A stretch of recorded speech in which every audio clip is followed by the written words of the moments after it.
Hold on, folks, I'm trying to get this set up so you'll be able to see the saint that I'm talking about today, but it looks like it's going to be a bit of a problem. I was hoping to focus on him a little bit better, but it seems like when I try to enlarge this, he kind of goes off the page, and then I can't take my tripod down any further. So let me see if I can break this down just a little bit, because I really would like you to have a better look at him.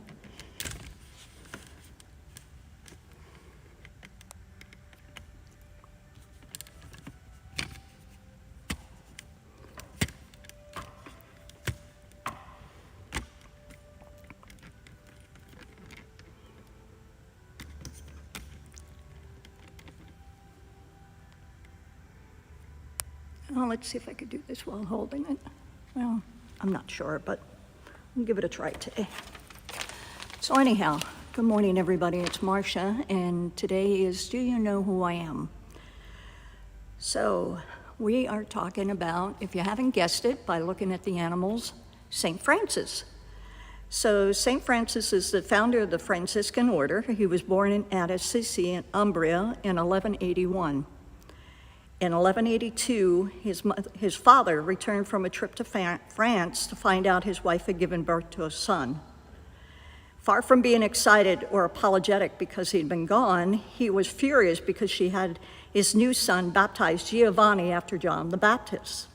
The last thing he wanted in his son was a man of God. He wanted a man of business, a cloth merchant like he was, and especially wanted a son who would reflect his infatuation with France, so he renamed his son Francisco.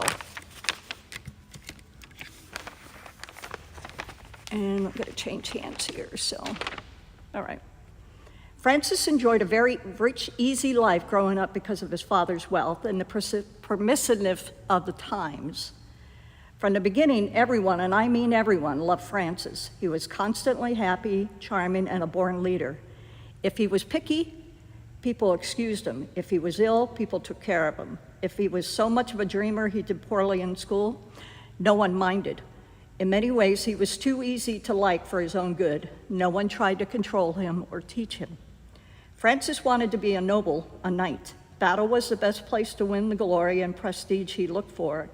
He got his first chance when Assisi declared war on their longtime enemy, the nearby town of Perugia. Most of the troops from Assisi were butchered in the fight. Only those wealthy enough to expect to be ransomed were taken prisoner. At last, Francis was among the nobility like he always wanted to be, but he was chained in a harsh, dark dungeon. Finally, after a year in the dungeon, he was ransomed. Strangely, the experience didn't seem to change him. He gave himself to partying with as much joy and abandon as he had before the battle. The experience didn't change what he wanted from life either. Glory. Finally, a call for knights for the Fourth Crusade gave him a chance for his dream. But before he left, he had to have a suit of armor and a horse. No problem for the son of a wealthy father. And not just any suit of armor would do, but he had to have one decorated with gold, with a magnificent cloak. Any relief we feel in hearing that Francis gave the cloak to a poor knight will be destroyed by the boast that Francis left behind that he would return a prince.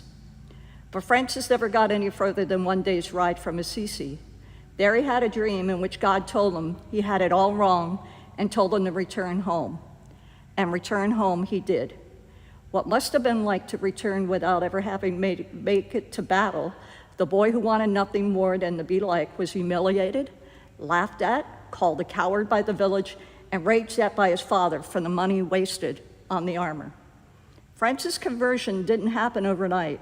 God waited for him for 25 years, and now it was Francis's turn to wait. Francis started to spend more time in prayer. He went off to a cave and wept for his sins.